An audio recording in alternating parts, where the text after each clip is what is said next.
حضرت صلی اللہ علیہ وآلہ وسلم نے فرمایا کہ مسلمان کو گالی دینے سے آدمی فاسق ہو جاتا ہے اور مسلمان سے لڑنا کفر ہے۔ جب سورہ انعام کی یہ آیات اتری، جو لوگ ایمان لائے اور انہوں نے اپنے ایمان میں گناہوں کی آمیزش نہیں کی، تو آپ صلی اللہ علیہ وآلہ وسلم کے اصحاب نے کہا، یا رسول اللہ، یہ تو بہت ہی مشکل ہے، ہم میں کون ایسا ہے جس نے گناہ نہیں کیا؟ تب اللہ پاک نے سورہ لقمان کی یہ آیت اتاری کہ بے شک شرک بڑا ظلم ہے۔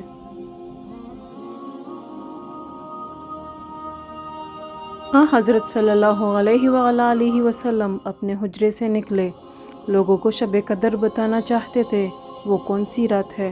اتنے میں دو مسلمان آپس میں لڑ پڑے۔